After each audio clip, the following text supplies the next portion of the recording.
Good morning Madhyamik aspirants, welcome back to our YouTube channel অ্যানিমাইডো classes. আশা করি সবাই ভালো আছো, সুস্থ আছো। দেখো, আগের দিন আমি পিটুইটারি গ্ল্যান্ড পর্যন্ত আলোচনা করেছিলাম। তো আজকে তারপর থেকে বাকি গ্ল্যান্ডগুলো নিয়ে আমি আলোচনা করব। তো চলো শুরু করা যাক। দেখো, আজকে ফার্স্ট গ্ল্যান্ড যেটা নিয়ে আলোচনা করব সেটা হচ্ছে থাইরয়েড গ্ল্যান্ড। দেখো, থাইরয়েড গ্ল্যান্ডের যদি অবস্থান দেখি, ঠিক আছে, সেটা হচ্ছে মানবদেহের গ্রীবাদেশে, মানে গলার কাছে যে ষড়যন্ত্র আছে যাকে ল্যারিংস বলে, সেই ল্যারিংসের নিচে ট্রাকিয়ার দুপাশে অবস্থান করছে থাইরয়েড গ্ল্যান্ড। দেখো, এটা হচ্ছে ল্যারিংস, ঠিক আছে। ল্যারিংসের দেখো নিচে যে ট্রাকিয়া আছে, এই যে পাইপটা, উইন্ড পাইপ, ঠিক আছে। এই উইন্ড পাইপের দুপাশে, এই যে দুপাশে প্রজাপতির মতো, ঠিক আছে, বাটারফ্লাই এর মতন যে স্ট্রাকচারটা আছে, তার জন্য একে বাটারফ্লাই গ্ল্যান্ডও বলা হয়, ঠিক আছে। তো এই যে অর্গানটা, মানে গ্রন্থিটা, সেটা হচ্ছে থাইরয়েড গ্ল্যান্ড। তো থাইরয়েড গ্ল্যান্ড থেকে যে হরমোনগুলো নিঃসরণ হয় বা ক্ষরিত হয় সেগুলো হচ্ছে ট্রাই আয়োডোথাইরোনিন, মানে T3। দেখো, থ্রি, দেখো ট্রাই, আমরা ট্রাই বলতে তিনকে বুঝি, ঠিক আছে। তো ট্রাই আয়োডোথাইরোনিন T3, এটা হলো টেট্রা, টেট্রা মানে ফোর বুঝি, তার জন্য দেখো T4, এটা হচ্ছে টেট্রা আয়োডোথাইরোনিন। এটাই আমরা অতি পরিচিত যে নামে চিনি, সেটা হচ্ছে থাইরক্সিন।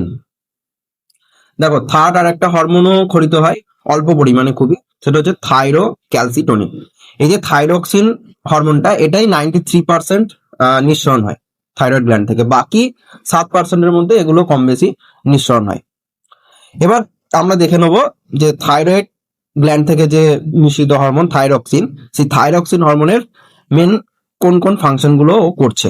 দেখো, ফার্স্ট কাজ হচ্ছে শক্তি উৎপাদন করা, বিএমআর বৃদ্ধি করা, আর হচ্ছে অক্সিজেন গ্রহণ বৃদ্ধি। বিএমআর বলতে বেসাল মেটাবলিক রেট, ঠিক আছে, মৌল বিপাকীয় হার যেটা, সেটা বৃদ্ধি করছে। তারপরে দেহের বিভিন্ন বিপাকীয় কার্য সম্পন্ন করে, সেখানে শর্করার বিপাক, প্রোটিনের বিপাক, তারপরে হচ্ছে ফ্যাটের বিপাক, এগুলো বিপাকীয় কাজ সম্পন্ন করছে। এছাড়াও যকৃৎ আর পেশি থেকে, এই যে যকৃতের পেশিতে যে গ্লাইকোজেন সঞ্চিত মানে স্টোর হয়ে থাকছে, সেই গ্লাইকোজেনকে ভেঙে গ্লুকোজে রূপান্তরিত করে। তারপরে হচ্ছে দেখো, দেহের খাদ্যের জারণ ঘটিয়ে তাপ উৎপাদন করে, ঠিক আছে। এই যে তাপ উৎপাদন করছে জারণ ঘটিয়ে খাবারের, তো সেই জন্য এই হরমোনকে ক্যালোরিজেনিক হরমোনও বলা হয়। তার জন্য পরীক্ষায় যদি কোশ্চেন দিয়ে দেয় যে কোন হরমোনকে ক্যালোরিজেনিক হরমোন বলে, তোমরা লিখবে থাইরক্সিন। দেখো, থাইরক্সিন রিলেটেড একটা ইম্পর্টেন্ট ফ্যাক্ট রয়েছে, যে যে ব্যাঙাচি হয়, ঠিক আছে, ব্যাঙের যখন মানে একদম জলে যেটা থাকছে, ঠিক আছে, ছোট একদম অবস্থায়, তো সেই ব্যাঙাচি থেকে পূর্ণাঙ্গ ব্যাঙ সেটা হতে এই থাইরক্সিন সাহায্য করে। এই থাইরক্সিনের সাহায্যেই ব্যাঙ মানে ব্যাঙাচি পূর্ণাঙ্গ ব্যাঙে রূপান্তরিত হয়, তাই এটা মনে রাখবে। দেখো, তারপরে এই থাইরয়েড গ্ল্যান্ডের সাথে অ্যাটাচ থাকে আরেকটা গ্ল্যান্ড, সেটা হচ্ছে প্যারাথাইরয়েড গ্ল্যান্ড বা প্যারাথাইরয়েড গ্রন্থি। দেখো, এখানে ছবিতে দেখো থাইরয়েড দেখালাম। এই থাইরয়েডে দেখো পশ্চাৎ ভাগে মানে পিছনের দিকে একটা, দুটো, তিনটে, চারটে, এই চারটে প্যারাথাইরয়েড গ্ল্যান্ড অবস্থান করে। তার জন্য দেখো অবস্থানে আমি লিখেছি থাইরয়েড গ্ল্যান্ডের বা গ্রন্থির পশ্চাৎ ভাগে চারটে ছোট গ্রন্থি রয়েছে। এই প্যারাথাইরয়েড গ্ল্যান্ড থেকে একটাই হরমোন ক্ষরিত হয়, সেটা হচ্ছে প্যারাথাইরয়েড হরমোন, শর্টে পিটিএইচও বলে। নাম প্যারাথাইরয়েড গ্রন্থি, হরমোনের নাম হচ্ছে প্যারাথাইরয়েড হরমোন। এই যে প্যারাথাইরয়েড হরমোনটা রয়েছে, এই হরমোনটার কাজ হচ্ছে রক্তে ক্যালসিয়ামের মাত্রা নিয়ন্ত্রণ করা, হাড় থেকে ক্যালসিয়াম নিঃসরণ ঘটানো। যদি রক্তে যদি ক্যালসিয়ামের পরিমাণ কমে যায়, তখন এই হাড় থেকে ক্যালসিয়াম মানে নিঃসরণ করতে শুরু করে। তো এই কাজটা মূলত প্যারাথাইরয়েড গ্রন্থি কমপ্লিট করে। দেখো, তারপরে যে গ্ল্যান্ডটা নিয়ে আলোচনা করব সেটা হচ্ছে অগ্নাশয় গ্ল্যান্ড বা অগ্নাশয় গ্রন্থি। আগেই এটা আমি বলেছিলাম আগেই যে অগ্নাশয় গ্রন্থি হচ্ছে মিক্সড গ্ল্যান্ড, মানে মিশ্র গ্রন্থি। মানে এর মধ্যে আমার হচ্ছে অন্তঃক্ষরা কোষ আর বহিঃক্ষরা কোষ দুটোই কিন্তু উপস্থিত থাকে। দেখো, অগ্নাশয়ের যদি অবস্থান দেখি, কোথায় অবস্থান করছে, সেটা হচ্ছে ক্ষুদ্রান্তের ডিওডেনামের খাঁজ থেকে একদম প্লীহা পর্যন্ত ও ছড়িয়ে থাকছে, ঠিক আছে, প্রসারিত অবস্থায় থাকছে। আর দেখো, অগ্নাশয় গ্রন্থি থেকে যদি দেখি, তিন ধরনের হরমোন ক্ষরিত হয়। দেখো, অগ্নাশয় যে গ্রন্থিটা আছে তার মধ্যে একটা অংশ থাকে, অঞ্চল থাকে, যেটাকে বলছে আইলেটস অফ ল্যাঙ্গারহ্যান্স, ঠিক আছে, ল্যাঙ্গারহ্যান্সের দ্বীপ যেটা বলা হয়, আইলেটস অফ ল্যাঙ্গারহ্যান্স। তো এই যে ল্যাঙ্গারহ্যান্সের কথা বলছি, এখানে তিন ধরনের কোষ থাকে। দেখো, ছবিতে আমি পুরো জিনিসটাই ক্লিয়ারলি বুঝিয়েছি। এই যে এই অঞ্চলটা হচ্ছে আইলেটস অফ ল্যাঙ্গারহ্যান্স, ঠিক আছে। এখান থেকে দেখো আলফা সেল, ঠিক আছে, বিটা সেল আর ডেল্টা সেল, 3 ধরনের কোষই এখানে দেখানো হচ্ছে। এগুলো অন্তঃক্ষরা অংশের মধ্যে পড়ছে। আর দেখো এর সাথেও বাইরের দিকে এটা হচ্ছে প্যানক্রিয়েটিক ডাক্ট আর এটা হচ্ছে প্যানক্রিয়েটিক অ্যাসিনি। এই প্যানক্রিয়েটিক অ্যাসিনি হচ্ছে যে প্যানক্রিয়েটিক জুস সেগুলো হচ্ছে সিক্রিট করা, মানে নিঃসরণ করা হচ্ছে কাজ। আর দেখো প্যানক্রিয়েটিক যে ডাক্টটা রয়েছে এটা হচ্ছে এই যে অ্যাসিনি থেকে খরিত যে এগুলো এনজাইম গুলো খরিত হলো সেটাকে বয়ে নিয়ে যাওয়া, মানে বহন করার কাজ হচ্ছে প্যানক্রিয়েটিক ডাক্টের কাজ। তাহলে দেখো বহিঃক্ষরা অংশ আর অন্তঃক্ষরা অংশ 2 ধরনের অংশই থাকছে, তার জন্য একে মিক্স গ্ল্যান্ড বলা হচ্ছে। তো দেখো বিটা সেল যেটা, সে বিটা সেল থেকে বা বিটা কোষ থেকে ইনসুলিন হরমোন খরিত হয়, আলফা কোষ থেকে গ্লুকাগন, আর হচ্ছে ডেল্টা কোষ থেকে সোমাটোস্ট্যাটিন। এই 3টে হরমোন মোটামুটি খরিত হয়। দেখো তার মধ্যে ইনসুলিনের প্রথম কাজ বলবো। দেখো ইনসুলিন হচ্ছে মেন কাজ, যদি ইনসুলিনের আমাকে বলতে হয় সেটা হচ্ছে রক্তে গ্লুকোজের মাত্রাকে কমিয়ে দেওয়া। ঠিক আছে, অতিরিক্ত হয়ে গেলে সেটা কমিয়ে স্বাভাবিক করা হচ্ছে মেন কাজ। মানে গ্লুকোজ বিপাকে তো সক্রিয় ভূমিকা পালন করছেই, তার সাথে যেটা মেন কাজ সেটা হচ্ছে রক্তে গ্লুকোজের পরিমাণ অতিরিক্ত হলে তাকে কমিয়ে স্বাভাবিক করা। এছাড়াও যে প্রোটিন ফ্যাট এগুলো থেকে যে গ্লুকোজ উৎপাদন হবে সেই উৎপাদনকেও বাধা দিচ্ছে ইনসুলিন। নেক্সট দেখো গ্লুকাগন। গ্লুকাগন আর ইনসুলিন হচ্ছে দুটো বিপরীতধর্মী হরমোন বা অ্যান্টাগনিস্ট হরমোন। মানে ইনসুলিন যা কাজ করবে গ্লুকাগন তার বিপরীত কাজ করবে। ইনসুলিন কি করছিল, যে রক্তে গ্লুকোজের মাত্রাকে কমিয়ে দিচ্ছিল, আর গ্লুকাগন কি করবে, রক্তে গ্লুকোজের মাত্রাকে বাড়িয়ে দেবে। যকৃতে সঞ্চিত গ্লাইকোজেনকে ভেঙে গ্লুকোজ তৈরি, তারপর হচ্ছে অ্যামাইনো অ্যাসিডকে গ্লুকোনিওজেনেসিস প্রক্রিয়াতে ভেঙে আমার হচ্ছে গ্লুকোজে পরিণত, মানে গ্লুকোজের পরিমাণটা বৃদ্ধি করছে সবসময়। এটা হচ্ছে গ্লুকাগনের কাজ। তার জন্য এই যে ইনসুলিন আর গ্লুকাগন দুটোই উপস্থিত থাকছে বলে একটা ব্যালেন্স ক্রিয়েট হচ্ছে। ঠিক আছে, আর এইদিকে 3 নাম্বার যেই হরমোনটা রয়েছে যেটা ডেল্টা সেল থেকে নিঃসরণ হচ্ছে সেটা হচ্ছে সোমাটোস্ট্যাটিন।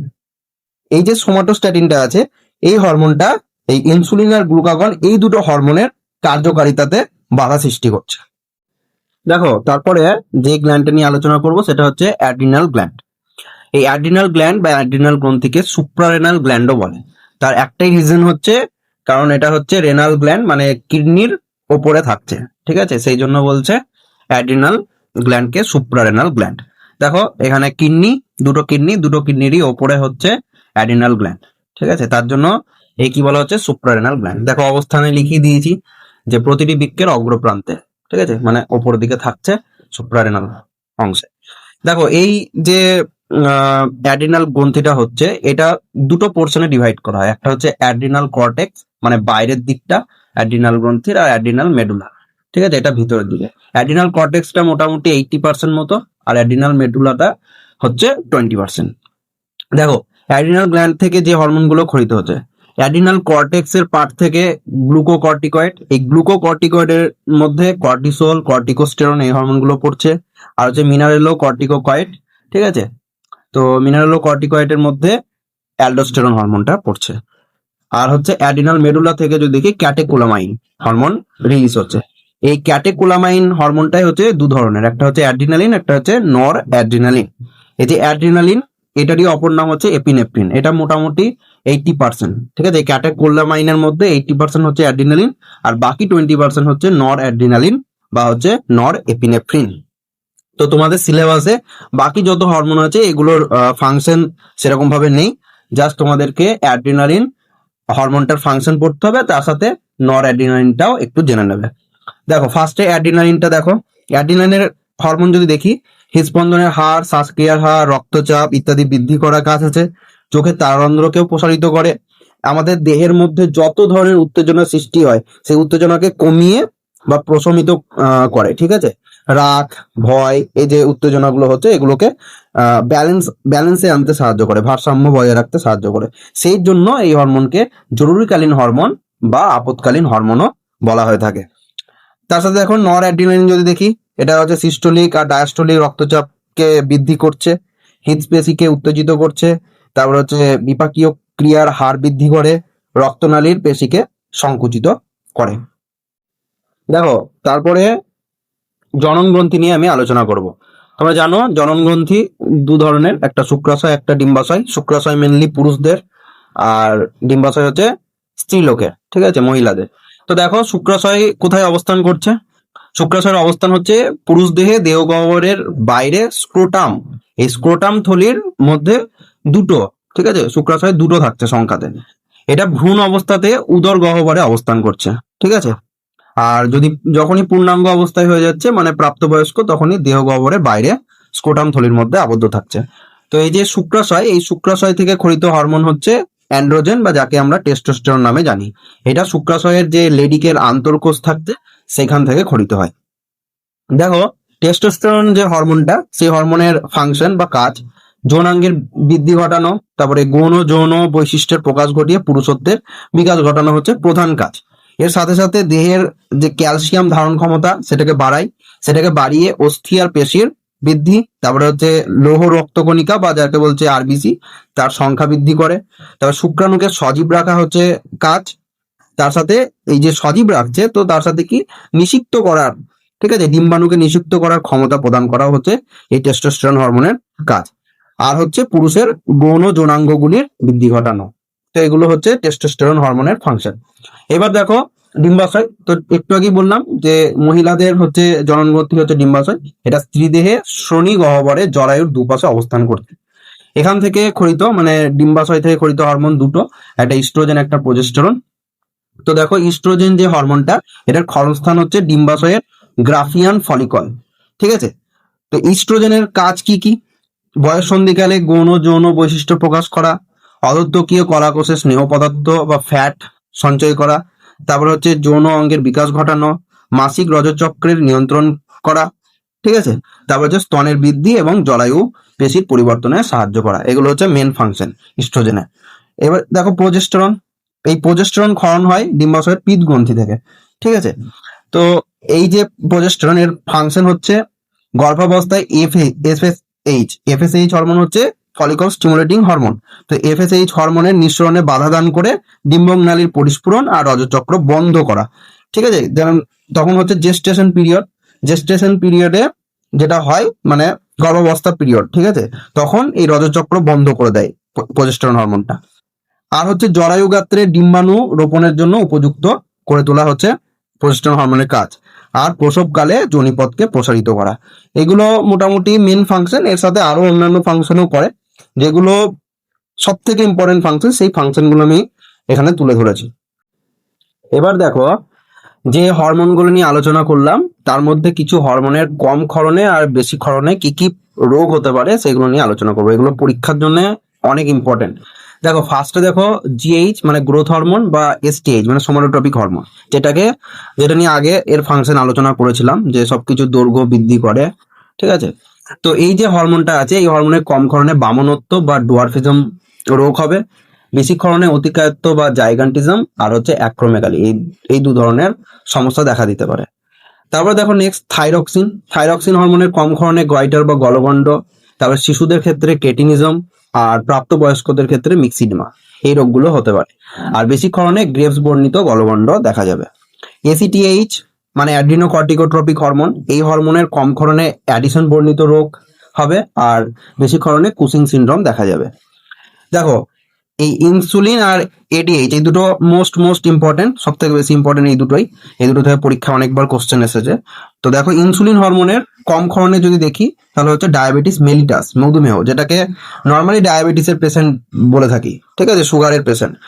আর যেটা হচ্ছে এডিএইচ মানে অ্যান্টি ডায়াবেটিক হরমোন বা ভেসোপ্রেসিন, যাকে চিনি যে নামে, তো সেই হরমোনের কম ক্ষরণে ডায়াবেটিস হচ্ছে ইনসিপিডাস, বা যেটাকে আমরা বহুমূত্র মানে বারবার টয়লেট যেতে হবে এরকম ইয়ে। তো এই ইনসুলিন আর এডিএইচ এর বেশি ক্ষরণে সেরকম কোনো রোগ দেখা যায় না, কম ক্ষরণটাই মনে রাখবে, আর বাকি যেগুলো আলোচনা করলাম সেগুলো দেখবে। তো ভিডিওটা মোটামুটি এই পর্যন্তই ছিল। আশা করি ভিডিওটা তোমাদের খুব ভালো লাগবে। তো যাদের ভিডিওটা ভালো লেগেছে একটা করে লাইক দিয়ে দিও, আর চ্যানেলটাকে অবশ্যই সাবস্ক্রাইব করো, আর বন্ধুদের মধ্যে অবশ্যই শেয়ার করো। তো দেখা হবে পরবর্তী ভিডিওতে। তো চলো, থ্যাংক ইউ।